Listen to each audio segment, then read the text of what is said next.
Hello everyone, this is Bradley. Today this is a voiced recording to make an animation inspired by CG shortcuts in which he used Cinema 4D and X particles. Since this is a voiced recording, which means I haven't done this animation before, so we're going to start from scratch and experiment with it here. So let's start. So here in Blender, let's start with noding. The basic principle will be very similar to the flowery tracer animation I've done previously. So let's start with curve linear. And I'm going just to point instance geometry and rotate it, maybe count at 5. And let's take a rotation. So we take a float range and we set a 360 degree. We combine Euler rotation so that I can rotate on the axis. So now I actually create 5 splines, but the starting and the end spline are overlapping to each other in this stop mode. Since 0 and 360 degree is a circle, so I type this step into -1. It will not include the circle. So now we see many splines, but because I'm using centers. Okay, so now we only have 5, and I can decrease this value maybe just to 0.1 because I'm going to simulate to append the points at the end. So for example, if I use a combine XYZ, then I'm appending a point towards the sky. It doesn't happen now because we didn't realize instance to make it accessible, but now we've done it. Okay. Next, what we need to do is just to simulate this process. We simulate with the simulation zone, and I need to capture the points. So I need to record the tangents of my points. So let's store name the attribute. You can also capture attribute, but you need to input to this input and output. Okay. So let's take a vector. So we have normal, or actually tangent. So let's take a T and then we'll take a curve tangent. So we know the direction it goes.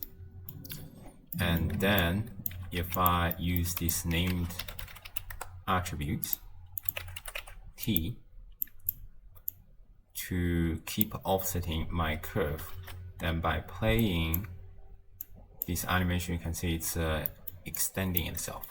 And here I take a value precision, just divided by 10 to scale down these tangents. But I can also add a noise to it. So in addition to this T, let's add a noise 3D. I only want to move everything on this XY plane, so we can make it into 1-1. Okay. So now if I play this animation, you can see there is a kind of distortion. We can increase the frequencies maybe to 1, and so on. We can also further decrease the value of this value precision. So something like that. The rest we can try by ourselves. 1.5, increase the scale, maybe increase this value precision. So finally you get something like this. And the next is to create the branches for this append point curve. The idea of branches is essentially just to join geometry, and we take an endpoint selection. So we separate geometry and I take an endpoint selection. I only select the endpoint, and then before I plug that into, I need to make something to ensure that it does not go crazy. So firstly, we take an end. I think I need to make a preset for this because it's really annoying to create everything from scratch. So I take a random value. So we take a random probability and just make it 0.05 for the moment. And we need to use a same time to change this seed every time. And I also need to store a named attribute, basically called generation, so that I know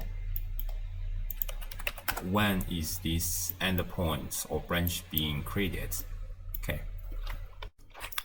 This g should be an integer, so let's remove that as an integer. It does not really matter, but it may make everything more consistent. Okay, and now if maybe I do not want to connect it for now because I'm afraid of too many splines. And even if we connect that, you may not have anything because we are not distinguishing the vectors. So let's try to see if it actually slows down my computer.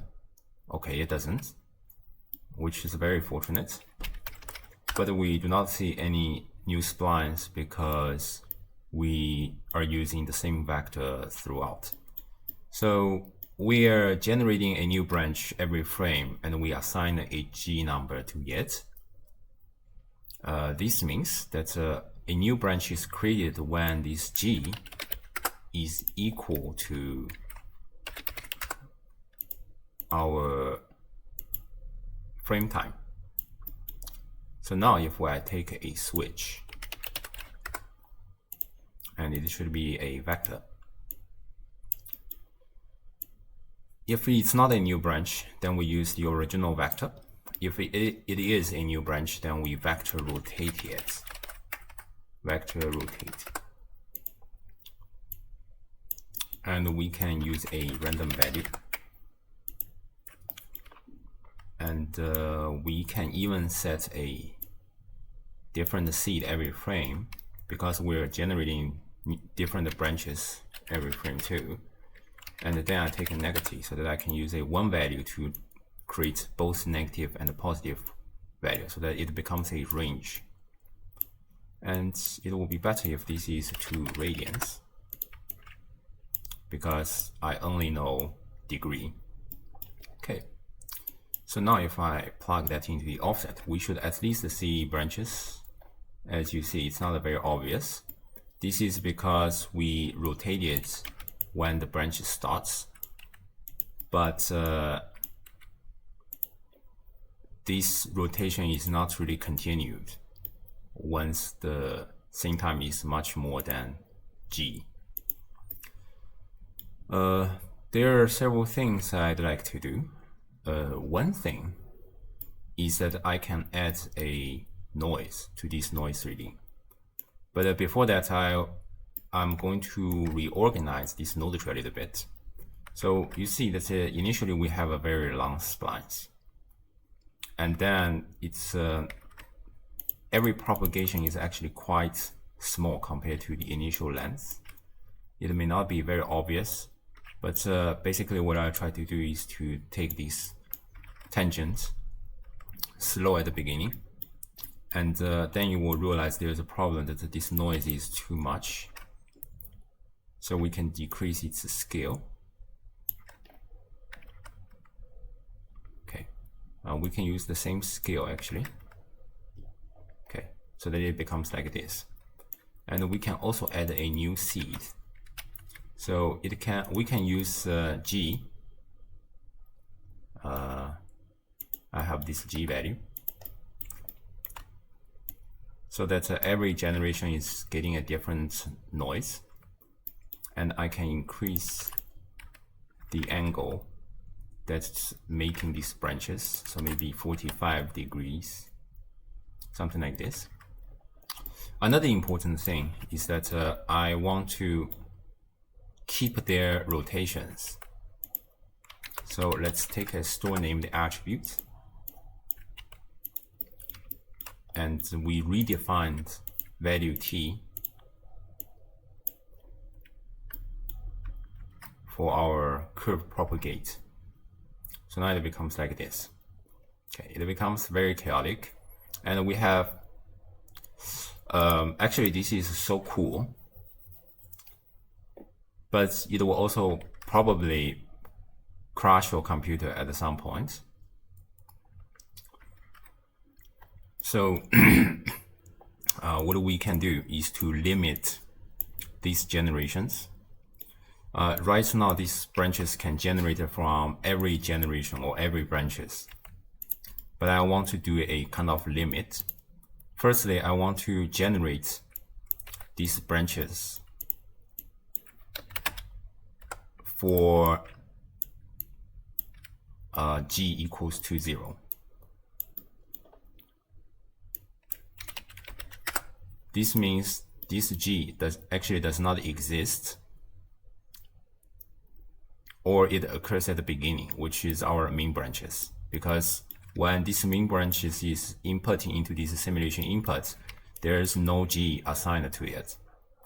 So if it equals to 0, then we will have a branch. So now if we play this animation, you can see a new branch will only create from main branch. So we're actually limiting the amount of branch being created. The second thing I can do is, if I take an OR, the second condition is that if this new branch is recently created, this means the difference between this g and same time is less than maybe 2 to 3 generations. Okay, so you can see their branch is actually keep branching itself at some point. Okay, it may not be very obvious, but you can try. Okay, so here let's change some parameters. For example, maybe I want to decrease the frequency of my noise, maybe to make it 0.2, so it's more straight and it goes out. Okay. Another thing what we can do is we can add a different scale to our noise. The ratio between this directional vector and the noise may be quite critical. So if this noise is 1/5 than the tangent, then you see that's not very obvious, the noise. So try to play around these parameters. And the reason I hate about simulation is because when you change the parameters, you have to keep playing about 3 seconds, 1 second animation in order to visualize the changes, which is very time consuming and inefficient when you're working with something. Next, we basically just give all these kind of points a volume, because I want to make it kind of sticky. So we start with the points to volume, and I take a volume to mesh. Let's just play our animation. You realize that this volume will finally break apart when the amount or whatever stuff does not fit to amount of points or the scale of our animation. To resolve it, let's try the sides. I don't actually understand the exact difference between, but you realize that this size is more stable, at least in this scenario. In other scenario, it will break as well, but for now it looks fine. And just to give you kind of idea, we can smooth position and make it 35. So we have kind of beautiful sticky mesh, and it's quite stable. It's not like previously in our sticky candy tutorial, everything's glitching. Okay. And this smooth position is really just a blur attribute with position value. So anyway, but right now it still feels kind of very boring. One kind of reason is everything is of a constant thickness due to our radius. So to solve this kind of problem, I think we are going to take a index of nearest. I do not really like this node because this node has very limited function, while this is the only node that we can achieve for a certain similar function. Basically, we have a group of points. Maybe I have six points here. And if you're using geometry proximity to evaluate itself, then you will find the closest point to this point is actually itself. But the index of nearest will not count itself. It will try to look for other points. The reason I do not like this node is because it does not tell you the second closest point or third closest point. It only tells you the first closest point. So for some more advanced function, it's not very useful. Anyway, so we evaluate an index. So every time if there is a node which tells you an index of something, does not really matter whatever it is, then you use evaluate at the index. So now we know the index, and I want to get the position of this closest point, and I want to distance itself. So I'm measuring the distance from my point to the closest point, and I'm taking an attribute statistics so that I can map this relationship. And I take a map range. So I take the minimum and the maximum, and I'm mapping a value of 0 to 1 for it. And I plug that into the radius. So now actually immediately you can see when these points are very far away from each other, then they will be very thick. Otherwise, they becomes very thin. And I want this relationship to be opposite, because I want them to be thicker when they're joined together. So let's reverse it. I have 1 and I have 0.23. And let's make it 0.5, 0.4, something like that. So we have this kind of whatever weird geometry, and it looks pretty cool. And the rest is parameters, like you can change the noise of these animations so that they are more spread out and so on. So at last, I want to take these points onto a the surface of a mesh. So we create a landscape procedurally. Let's just create a grid. I have 5, 5, or 15, 15, or 25, 25 grid. And let's add 100 subdivision surface. Okay, not a 100 subdivision surface, but 100 subdivision.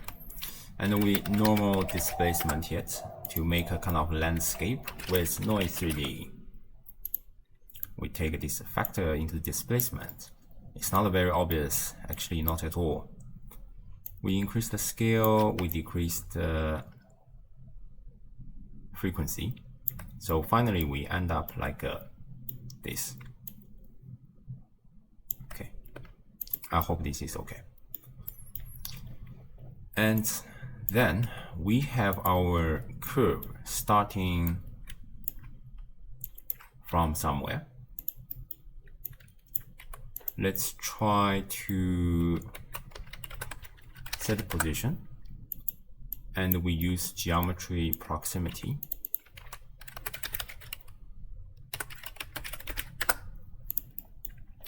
So it will snap my curves to the points on this geometry. I hope it's very obvious, but it's not. But we can move on. And we basically do the same when our spline is on the surface of this geometry. And I think I can just do the same to the position. Okay, so now if I play this animation, let's just preview without okay, it's working. And let's join geometry. I join my landscape to the scene, and you see it's working. And I can replace my curve to this sticky mesh. So finally, it's just the material thing. Firstly, you can set shade smooth, and you can set material. We can give it a green color, just like what Cinema 4D tutorial did. So finally, we get something like this, and that's it. Since this is a simulated process, it's very tricky to say. You can make this entire plane to move, but I may change some setup. And more importantly, I do not want to continue talking about it. So I probably will just stop the tutorial here. So I hope you enjoyed this tutorial or video. I'll probably see you next time.